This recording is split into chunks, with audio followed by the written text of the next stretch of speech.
네, 151페이지에서 로마자 5번에 보시면 거부처분에 대한 취소 심판인데, 이거는 우리가 거부처분에 대한 집행정지하고 사실은 똑같은 논이었었어요. 우리가 가구제 얘기할 때도 이런 얘기가 있었죠.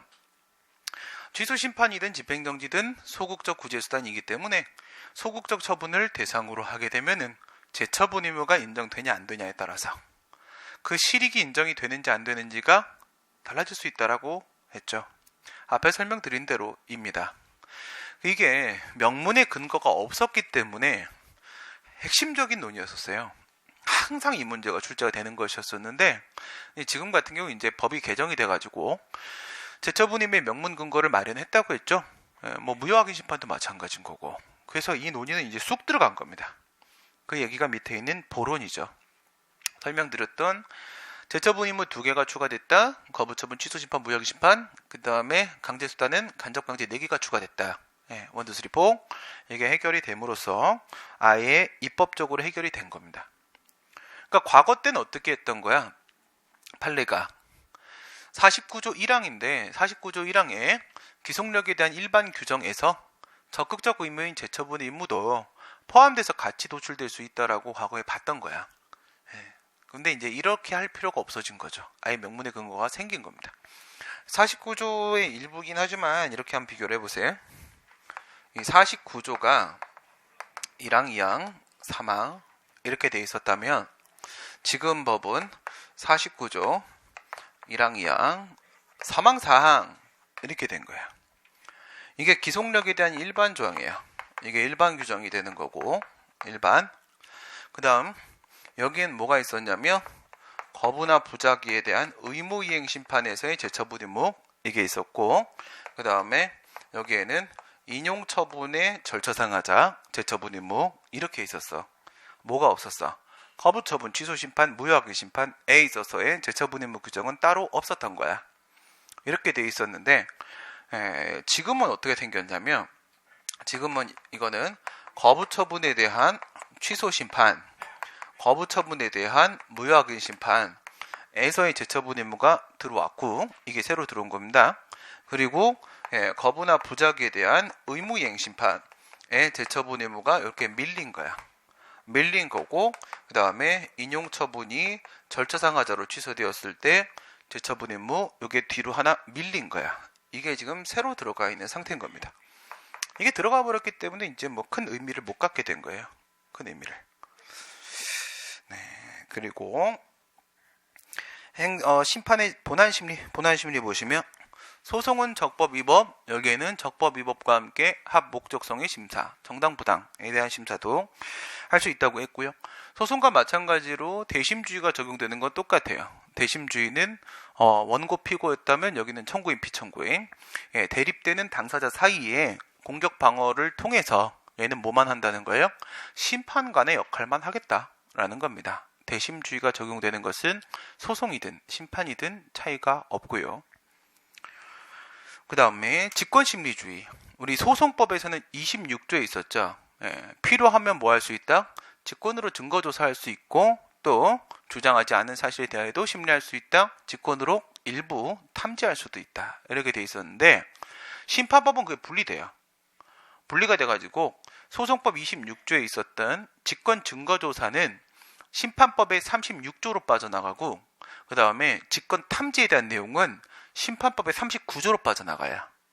그리고 39조가 직권심리인 거야. 그래서 우리가 직권 탐지에 대한 얘기를 중점적으로 했던 겁니다. 무슨 얘기인지 이해가 돼요? 네. 소송에서 26조 이렇게 놓고 나서 이 친구 이름이 직권심리주의였어. 근데 이 직권심리주의가 이거 하나가 직권 증거조사죠. 입증 책임에 대한 예외로 직권 증거조사 할 수 있고 라고 돼 있었고, 그 다음에 주장하지 않은 사실에 대해도 심리할 수 있다. 직권 탐지 이렇게 돼 있었는데, 당시 변론주의 보충서를 가지고 보게 되면 이거는 인정이 되는 거고 이건 세모다. 일건 기록에 현출된 경우에는 주장하지 않은 사실도 심리할 수 있다. 이래 했었잖아. 이게 이제 심판법으로 오게 되면 이 친구가 36조로 오고 이 친구가 39조로 와요. 그래서 얘 이름이 직권증거조사야. 얘 이름이 직권증거조사고 얘 이름이 직권심리야. 직권심리야. 그러면 심파법을 통해서 직권심리에 대한 논의가 뭔지가 명확해졌죠. 뭐가 명확해졌어? 이 직권심리는 사실 이거를 얘기하는 거라는 거지. 이건 민사소송과 똑같이 행정소송에도 당연히 인정될 수 있는 거고, 직권심리라는 건 핵심이 과연 주장하지 않은 사실도 심리할 수 있을까? 직권탐지를 어디까지 인정할 것인가? 이 문제가 핵심이었던 거야. 그래서 이쪽에 이름이 직권심리인 거야. 직권심리인 거야. 그죠? 이렇게 비교해서 보시면 뭐 어렵지 않아요. 그 다음에 서면심리를 원칙으로 하고 구술심리를 통해 보충을 하게 된다. 이렇게 되는데, 소송 같은 경우에는 정식 재판이기 때문에 걔네들은 구두 변론, 구술심리가 원칙이에요. 근데 심판 같은 경우에는 심판법 45조에 따르면은 심판은 얼마 만에 결론을 내려야 되냐면 60일 만에 결론을 내려야 돼요. 반드시 그런 건 아니고 훈시 규정이긴 한데 어쨌든 원칙적으로 60일이야. 60일인데 막 서로 변론기일 잡고 막 이래 버리면 60일 안에 끝나? 안 끝나죠. 안 끝나기 때문에 얘는 서면심리가 거꾸로 원칙이에요. 원칙이고 필요할 때 구술심리를 하게 되는 거야. 거꾸로요, 거꾸로. 이걸 이제 어떻게 비교하는 거야? 정식쟁송과 약식쟁송 비교하는 거죠. 행정쟁송에는 행정소송과 행정심판이 있죠. 행정소송은 정식쟁송제도고 행정심판은 약식쟁송제도야. 정식쟁송과 약식쟁송은 뭐냐면 정식쟁송이 아닌 게 바로 약식쟁송이거든요. 정식쟁송이 아닌 게 약식쟁송이야. 예, 그렇다면 정식쟁송이 뭔지를 보면 되죠. 정식쟁송은 제3의 독립기관. 독립기관이어야 돼요. 심판기관이. 그 다음 두 번째 구두변론주의. 예, 구술심리가 진행이 돼야 됩니다. 구두변론이 기본 원칙이에요. 독립기관 구두변론. 이게 충족이 돼야만 정식쟁송인데, 근데 행정심판 같은 경우에는 제3의 독립기관도 아니죠. 같은 행정부 소속기관이야. 깨졌고요? 그럼 벌써 이미 약식쟁송이야. 그 다음에 구두변론이 원칙도 아니야. 또 깨졌죠? 역시 또 정식쟁송 아니고 약식쟁송이야. 그래서 소송은 정식쟁송, 심판은 약식쟁송 이렇게 부르게 되는 거예요.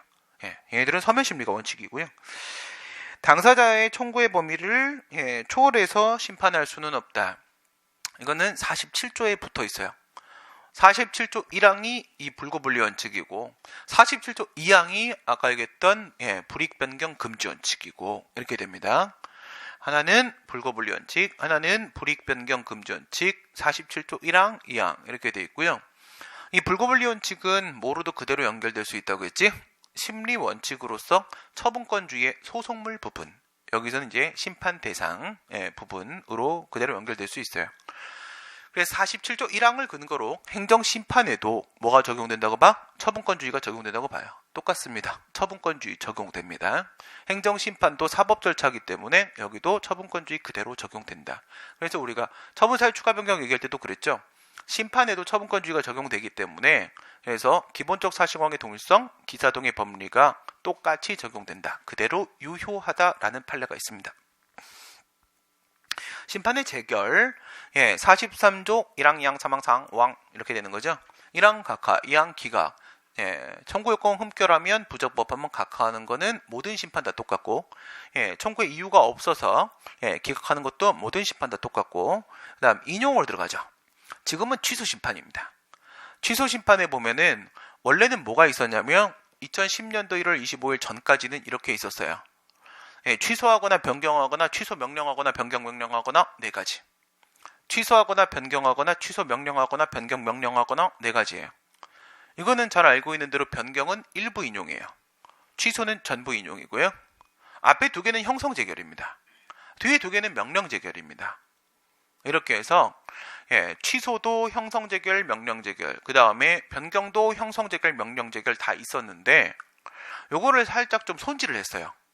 2010년도 초반에 이걸 살짝 손질을 하면서 이 명령 재결을 제끼려고 했어. 없애려고 했어요. 왜? 취소 심판은 형성 심판이잖아요. 형성 심판이니까 그 인용 재결이 형성 재결이어야 되는 거거든, 원칙적으로.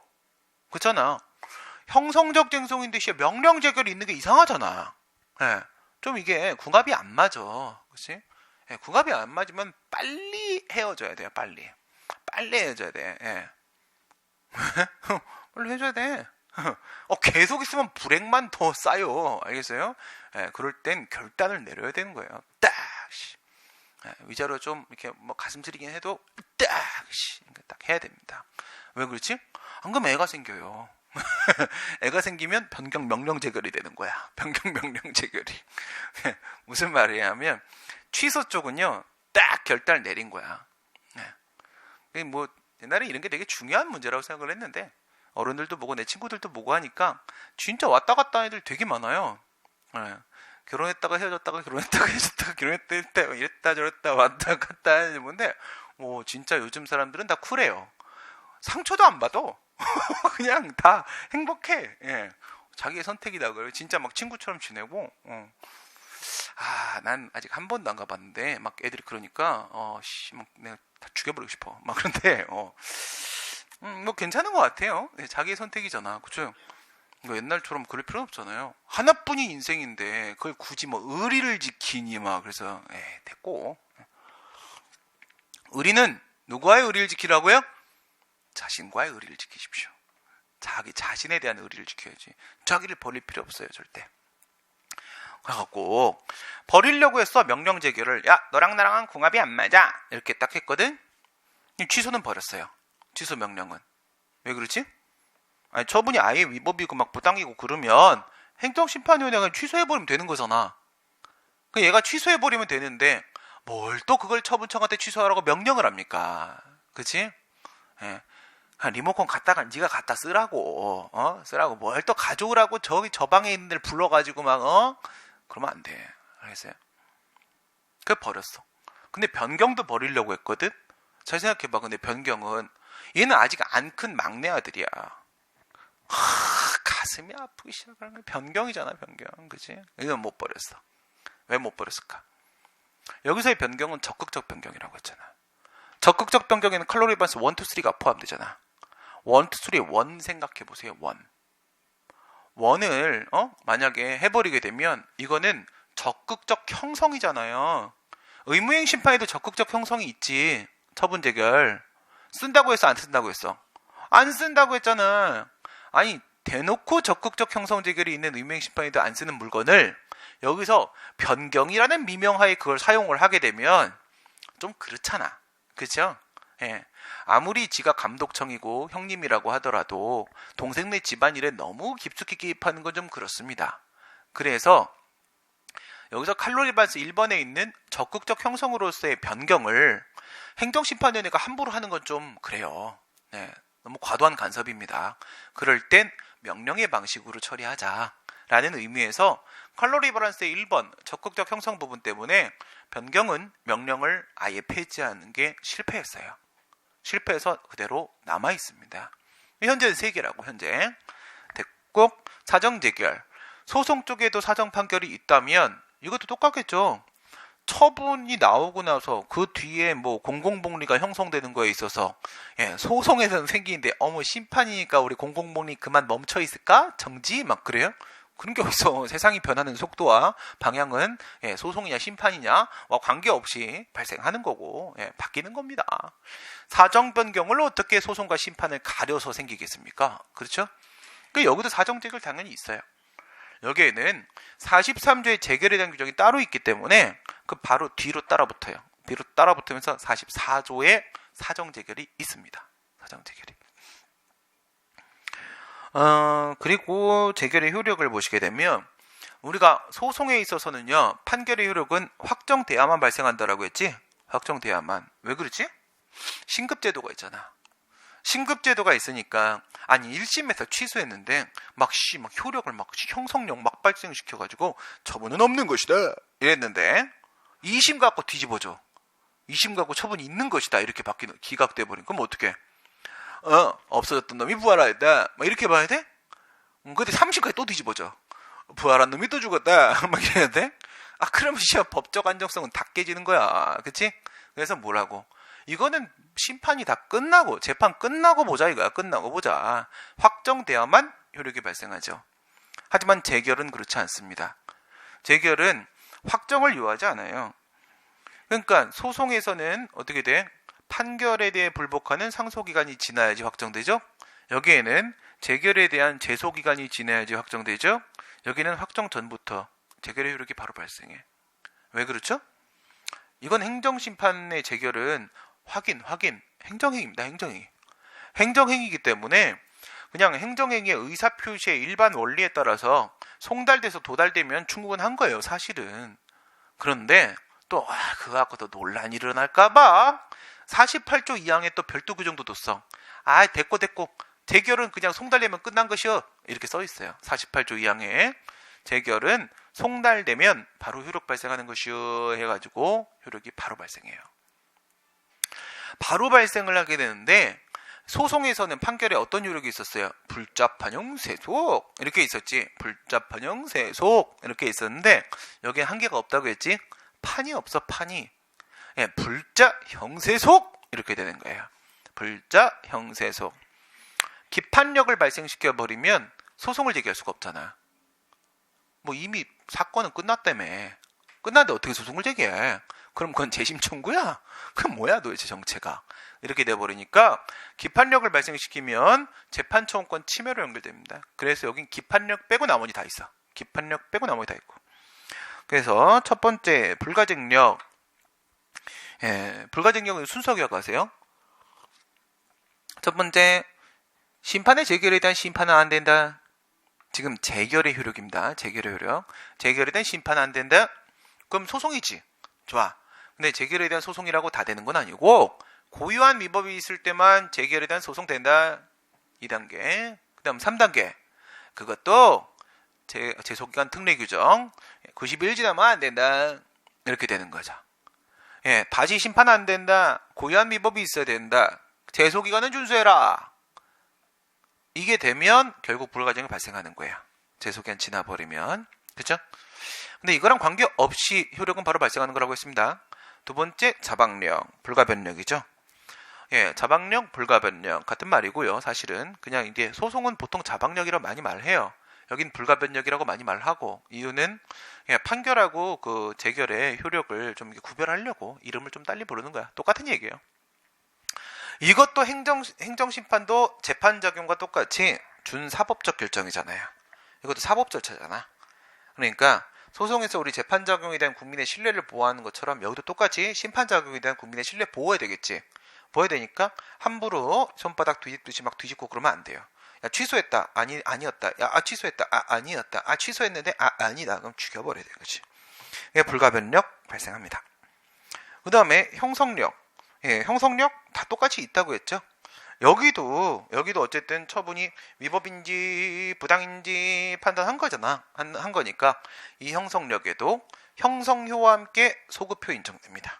확정 판결과 똑같이 소급효까지 형성효 당연하게 소급효 소급하여 이렇게 똑같이 인정이 되고요. 다만 이제 좀 특이한 놈이 있죠. 취소 심판인데 분명히 형성 심판이죠. 그럼에도 불구하고 명령 재결이 한 게 있잖아. 변경 명령 재결 여기에는 없어요. 형성력은 형성 재결에 있지 명령 재결에 있겠냐고. 그죠? 얘가 처분을 변경하라고 했어. 이렇게 생각해봐. 2월에 영업정지가 나왔는데 그걸 가름하는 과징금은 200만 원이야. 1월에 영업정지가 나왔을 때 그거에 가름하는 과징금은 100만 원이라고 쳐보세요. 근데 일부 인용을 한답시고 얘가 2월에 영업정지에 대한 취소심판이 들어왔는데 그거를 100만 원 과징금으로 변경하라는 명령을 한 거야. 이럴 때 보통 명령을 사용하는 거예요. 왜? 앞에는 영업정지, 뒤에는 과징금, 아예 처분의 내용이 변경돼 버렸잖아. 적극적 형성입니다. 급부 의무는 새로운 효과잖아요. 그러면 여기서 변경 명령 재결이 있었다고 해서 뭐가 바뀌었어요? 아니죠. 처분청이 명령에 따라서 변경을 해줘야 뭐가 바뀌는 거잖아. 그치? 그래서 명령 재결은 형성력 없음. 이거야. 없음. 국가공무원법 같은 경우에는 뭐 14조 6항 이런데 명령 재결은 형성력이 없다. 이렇게 바로 명적 규정도 있기도 해요. 국가공무원법 이런 데는. 그 다음에 되세요.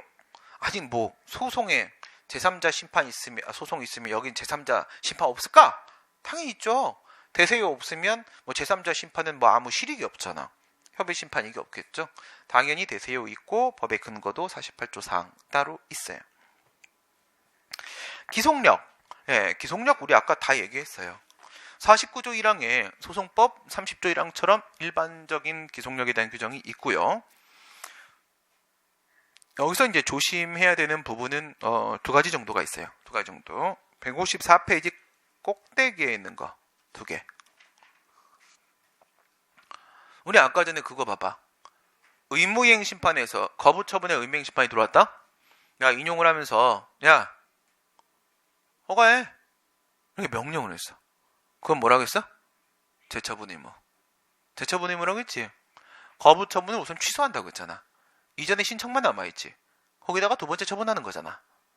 그런데 여기도 명령 재결이잖아. 변경 명령 재결. 이건 재처분 의무야? 아니죠. 그럼 이게 뭐 하지 말라는 반복 금지 의무야? 아니죠. 이게 무슨 뭐 원상 회복시키자는 얘기야? 아니죠. 그럼 반복 금지 의무도 아니고 재처분 의무도 아니고 원상 회복 의무도 아니에요. 변경하라고 시켰으면 시킨 대로 하는 거잖아. 형이 시키는데. 일반적 기속력. 이거야. 일반적 기속력. 이건 세 가지 중에 아무것도 해당 사항이 없고요. 하지만 기속력이잖아. 재결의 취지가 시킨 거대로 하는 거니까. 이것도 기속력은 기속력인데 이런 걸 일반적 기속력이라고 그래. 그 다음에 원고 적격 문제야. 피청구인 처분청이 만약에 내가 심판을 청구했거든. 기각이 됐다. 그러면 청구인은 거기다 불복해 소송 제기하겠지. 인용이 됐다. 그러면 피청구인도 불복해서 소송을 제기할 수 있겠냐고. 될까 안 될까? 절대 안 돼. 절대 안 돼요. 이상한데? 이런 얘기가 왜 나오지? 이거 되게 요즘에 주목받는 부분이에요. 헌재 결정도 있었고 그래갖고 그래서 이런 얘기가 왜 나오지? 소송에선 이런 말이 없었는데 당연히 없지. 왜 없냐? 소송은 이미 불가증력 발생해서 확정된 다음에 효력이 발생했지. 오케이? 거기는 그 불복기한이 이미 지나간 상태이기 때문에 거기서 뭐 판결을 깨기 위해서 피고가 소송을 제기할 수 있냐 없냐 이런 건 의미가 없어요. 우선 심급제도가 인정되니까 심급제도의 범위 내에서는 피고도 상소할 수 있어요. 할 수 있고 그 다음에 확정이 돼서 기속력이 발생한 다음에는 이미 확정이 됐기 때문에 뭐 원고도 피고도 아무도 상소 못 제기해요. 깔끔해. 여긴 어때? 여기는 아까 얘기한 대로 확정되기 전부터 재결의 효력이 발생하잖아. 그치? 확정되기 전이니까 아직 재속이 안 지났거든? 그러면 시간으로만 보게 되면은 피청구인 처분청도 인용 재결에 대해서 불복해서 불만이 있을 거 아니야. 소송을 제기할 수 있을 것 같아 보여. 재속이 안 지났으니까. 그러지? 이런 문제가 소송에는 없어. 그런데 만약에 얘한테 소송 제기하는 거 허용을 한다고 쳐보세요. 뭔 일이 생길까? 뭔 일이 생길지 한번 생각해봐요. 그냥 전국에 있는 모든 지하철장이라고 생각해보세요. 전국에 있는 모든 지하철장입니다. 야들이 심판에서 지잖아? 이거 소송 제기하는 거 허용을 해주잖아? 그러면 지들 돈으로 합니까? 아니죠. 세금으로 하잖아. 다 소송 제기하겠죠. 지들이 다 소송 제기하면 얘네들이 그 기속력에 따른 행동을 하겠습니까? 아무도 안 하겠죠. 그죠? 야, 나 소송 제기했어 임마 이러면서 다 소송 제기했죠. 그러면 행정심판에서 이긴 다음에 권리구제로 연결되는 경우가 1이라도 있을 것 같습니까? 1도 없을걸요? 그렇죠. 바로 그거예요. 여기서 피청구인 처분청의 소송을 허용하는 순간 행정심판 제도는 세상에서 사라집니다. 세상에 사라진다고요. 이것도 행정행위니까 송달만 되면 바로 효력 발생시켜요. 그리고 또 행정심판은 신속한 권리구제가 그 생명이기 때문에 또 바로 발생시키는 게 좋아요. 근데 그러다 보니까 이런 문제가 생기는 거야. 인용제기를 나왔을 때 피청구인도 불만 있을 텐데 소송 제기할 수 있겠냐? 안 된다. 뭐에 묶이니까? 기속력에 묶이잖아. 아직 재소기한 도과는 안 됐지만, 아직 확정은 안 됐지만 효력은 발생했고 그 효력에 기속력이 포함되어 있고 기속력에 피청구인은 묶였잖아. 묶였는데 쥐가 묶인 그 밧줄 어떻게 풀고 그리고 소송을 제기하겠냐고. 안 됩니다. 얘는 밧줄에 묶여 있습니다. 기속력이란 밧줄에 묶여 있기 때문에 소장을 쓸 수가 없어요. 손가락을 움직일 수가 없어요. 원고 적격이 없다. 원고 적격이 없다. 이건 전면적으로 없습니다. 이거를 그래도 지방자치단체 자치사무라고 하면 좀 좀 예외가 인정되지 않습니까? 좀 특별하지 않습니까? 뭐 이런 주장이 있었어. 사실은 나도 그 주장을 하던 사람 중에 한 명이야. 근데 헌법재판소 결정을 보는 후 포기했어. 저는 저보다 논리가 센 놈이 등장하면 무릎을 아주 쉽게 꿇는다고 했잖아. 네, 아무 데서나 막 꿇어요. 네. 상대방이 세면 꿇어야지. 왜 저 터지고 있어. 그렇지? 헌재가 딱 이런 말을 합니다. 뭐 여러 가지 말을 했는데 내가 여기서 눈에 딱 들어온 말은 뭐냐면, 만약 행정심판의 재결을 거쳤다면 그건 무슨 의미이겠는가? 이런 얘기를 딱 하는 거야. 아니, 내가 헌법소원 심판 청구를 해가지고 그 자치사무인 경우라고 하게 되면 좀 예외를 인정해 주십시오 이렇게 했는데, 내가 질문을 했는데 저쪽에서 반문을 하는 거야. 야, 행정심판이 거쳤다는 의미가 뭐야? 이러는 거야. 뭐지? 권리구제를 도모했단 얘긴가? 모르겠네요. 뭐 이랬지. 그랬더니 헌법재판관이 우리 집에 와갖고 그런 얘기를 하네. 그건 새끼야, 두 번째 결정이야 이러는 거예요. 네? 그렇다. 중앙대 김중건 교수님이라고 계시는데 그분이 엄청 미는 논리인데요.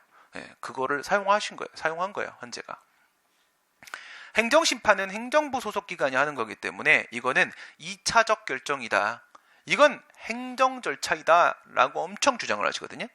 근데 지금 행정심판법은 계속 점차적으로 행정심판을 사법 절차화 시켜가고 있어요. 근데 거기다가 한번 살짝 참을 한번 끼얹어준 거지. 뭐라고 끼얹어줬냐? 헌재에서 이건 2차적 결정이다. 만약 처분만 나왔다면 거기서 행정부의 입장은 최종 확정된 것이겠으나, 행정심판을 거쳐서 재결까지 나온 상황이라면 그거에 의해서, 재결에 의해서 행정부의 이 사건에 대한 입장이 최종 확정된 것이다. 그런데 피청구인 처분청이 소송을 제기한다면 행정부가 자기가 한 결정에 대해서 자기가 불복하는 현상이 발생하는 것이다. 논리적으로 성립될 수 없다. 이런 말을 하는 거야.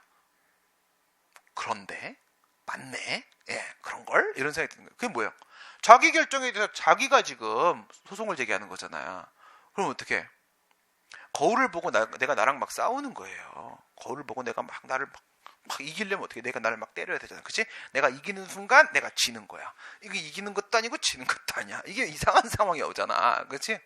행정부가 자기 결정에 대해서 자기가 소송을 제기한 상황이 오기 때문에 뭐라고? 행정심판 재결이 있으면 그게 행정부의 최종적 판단이다 이겁니다. 2차적 행정결정이다. 원고적으로 인정 안 됩니다.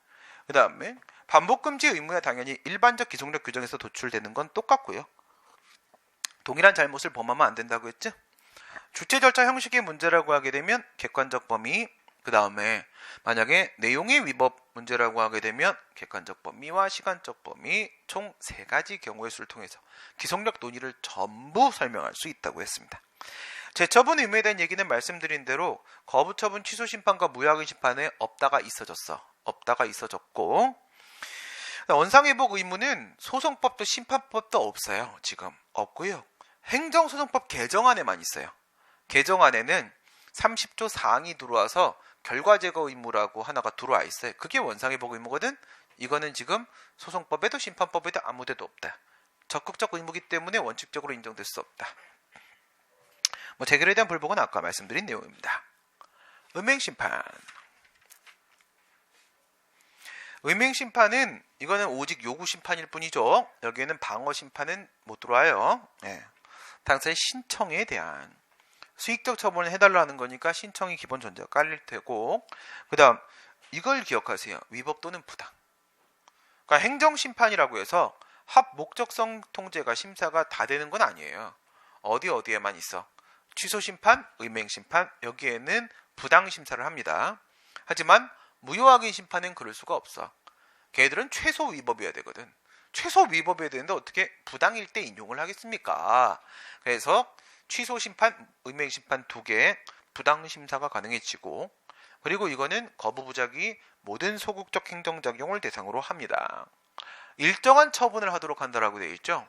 요거랑 비교되는 개념이 특정한 처분이야. 특정한 처분. 일정한 처분이라는 것은 재결의 취지에 따른 처분이라는 의미까지예요. 근데 재결의 취지에 따른 처분에는요, 특정한 처분과 특정한 처분이 아닌 거와 2개가 있어요. 오케이? 재결의 취지에 따른 처분을 뭐라 부른다고? 일정한 처분. 근데 거기에는 진짜 딱 이거 허가를 해줘야 되는 특정 처분일 수도 있고요. 특정 처분이 아닌 것도 포함돼요. 아닌 것도 포함되는 경우가 바로 뭐냐? 재량입니다. 재량이. 그래서 그 허가 등이 재량일 수도 있기 때문에 무조건 특정 처분이라고 단정할 수 없어서 정의 내릴 때는 그냥 일정 처분이라고 말을 할 수밖에 없어요. 우선은 구별 개념, 취소 무효는 과거에는 적극적 작용, 방어쟁송만 인정이 됐었죠. 지금은 그렇지 않고요. 앞에서 본 대로. 음행송은 인정 안 되고 음행심판은 명문으로 인정이 되고 있습니다. 이거는 사전소송이고 사전심판이기 때문에 별도의 그와 같은 쟁송 형식이 법에 있을 때만 인정되는 겁니다. 있을 때만 인정된다. 현재 이행쟁송 90일 지나 이거야. 90일 지나 90일 지나. 아 그래 사전심판이라고 누가 뭐래? 아무리 사전심판이라고 하더라도 사전심판이라는 것은 이건 심판기관이 처분청보다 먼저 움직일 수도 있다는 거라고 했지. 개정된 법령이나 변경된 사정에 대해서 아직까지 행정청이 아무 판단 안 내린 부분에 대해서도 심판기관이 먼저 판단 내릴 수 있으면 그런 걸 우리가 사전소송, 사전심판 이렇게 얘기를 한다고 했어. 그래 사전심판이야 누가 뭐래? 하지만 이게 그렇다고 해서 장래의 이행쟁송은 아니고 현재의 이행쟁송이라고요. 장래의 이행쟁송이 아니에요. 장래 이행쟁송이라는 뜻은 뭐 어떤 걸 말하는 거야? 심판을 내가 허가 신청도 하기 전부터 먼저 제기해. 허가 신청을 할 때 동시에 심판 제기해. 막 이러면 안 돼. 이런 건 막 이라는 거야. 이러면 안 돼. 최소한 부작위에 대한 음행 심판이라고 하게 되면은 부작위에 대한 경우입니다. 거부야 뭐 제가 뭐라고 한마디 해줬으니까 상관없고 부작위 얘기하는 거야. 부작위의 경우에 있어서 우선 허가 신청하고 90일은 기다리라고. 90일은 기다리라고요. 그러면 이건 사실은 청구기간인 거지. 청구기간인데 우리가 일반적으로 알고 있는 청구기간과 좀 달라. 뭐가 달라? 종기가 아니라 시기입니다. 언제까지 심판을 청구할 수 있다. 그 말이 아니라 언제부터 심판을 청구할 수 있다. 이 말인 거야. 시기라고 시기. 청구기간의 시기. 알겠어요? 시기. 이게 행정소송법 개정안에는 아예 대놓고 명문으로 들어와 있어요. 이렇게 써 있어.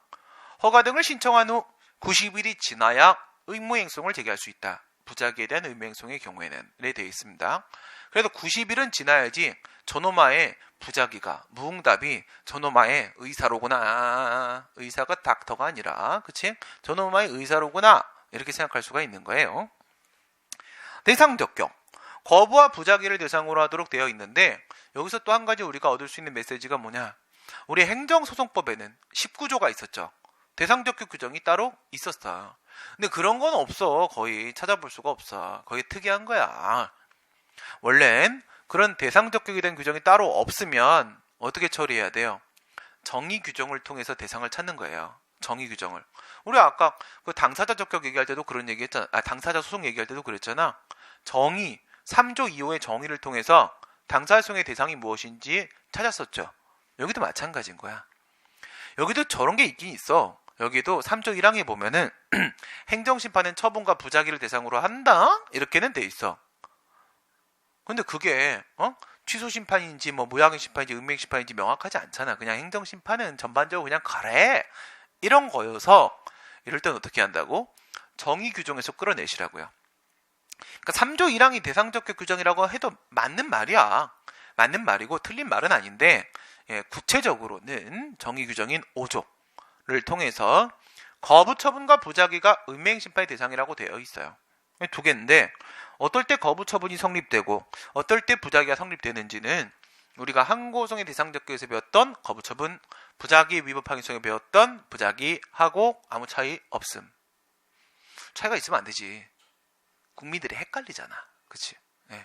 여러분 마저 헷갈리면 국민들은 아예 뭐 그런 거예요. 그치? 왜? 여러분들이 뭐니까? 에이스야. 에이스. 크래커. 청구인 적격.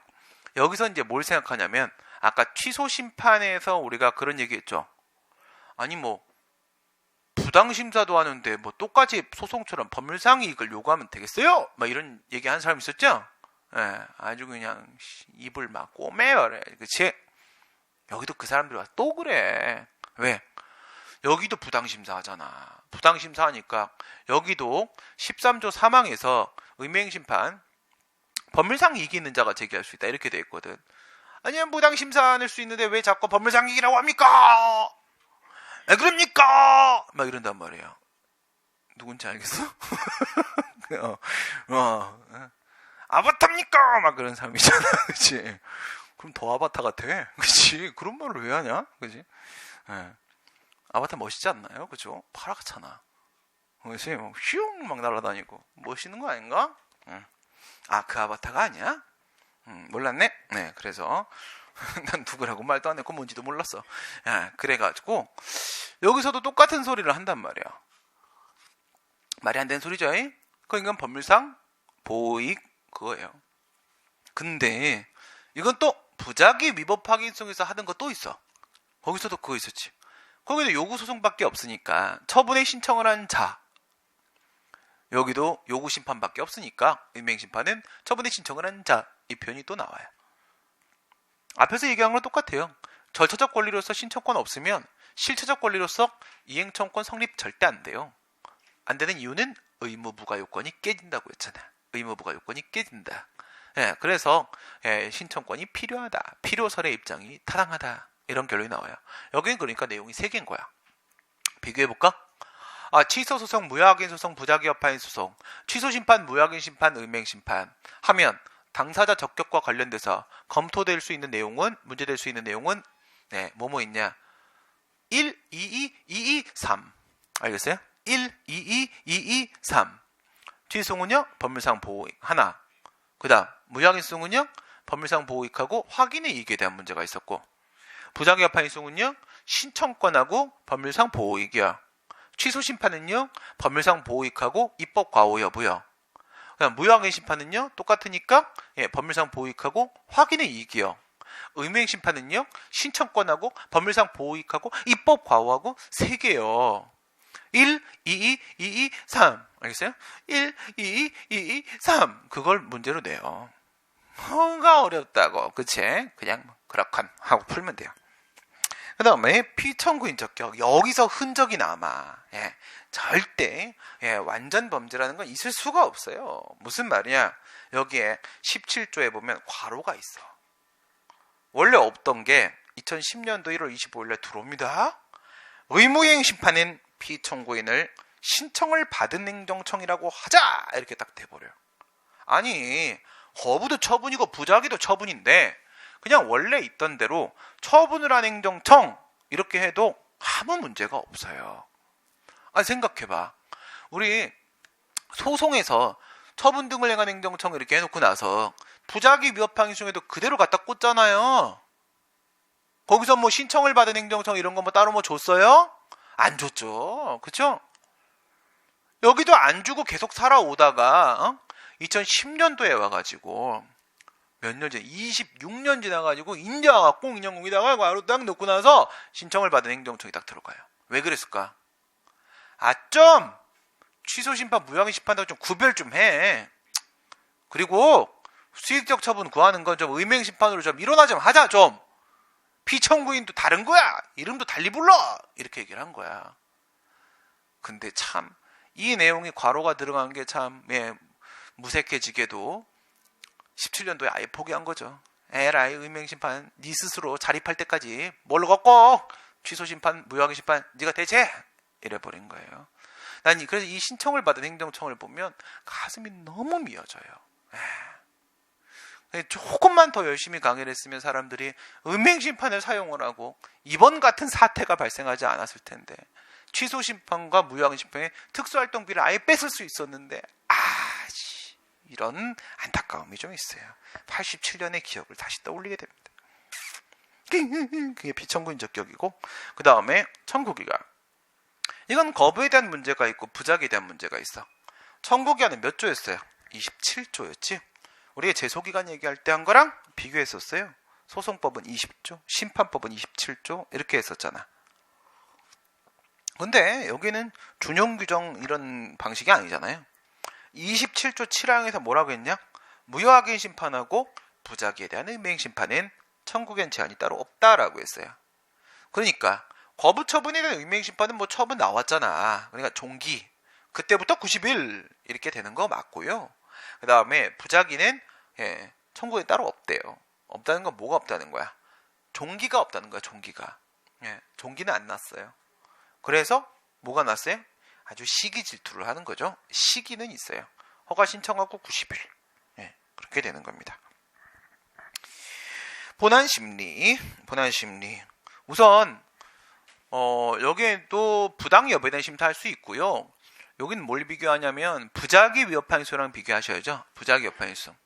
소송에서 오직 요구 소송만 있는 건 부작위 위협 판소. 심판에서 오직 요구 심판만 있는 건 의명 심판. 이렇게 있는데 뭐 어쨌든 부작위 부분은 겹치잖아. 비교할 수 있잖아. 그렇지. 비교해봐. 부작위 위협 판소는 그냥 부작위가 위법인지만 판단하고 게임 끝. 1단계 절차적 심리만 한다. 그러나 의명 심판은 의명 소송과 똑같은 거잖아. 1단계는 언제? 부작위에 대해서 제기했을 때만 1단계 문제가 있다고 했죠. 거부에 대한 문제는 1단계 문제가 아예 없음.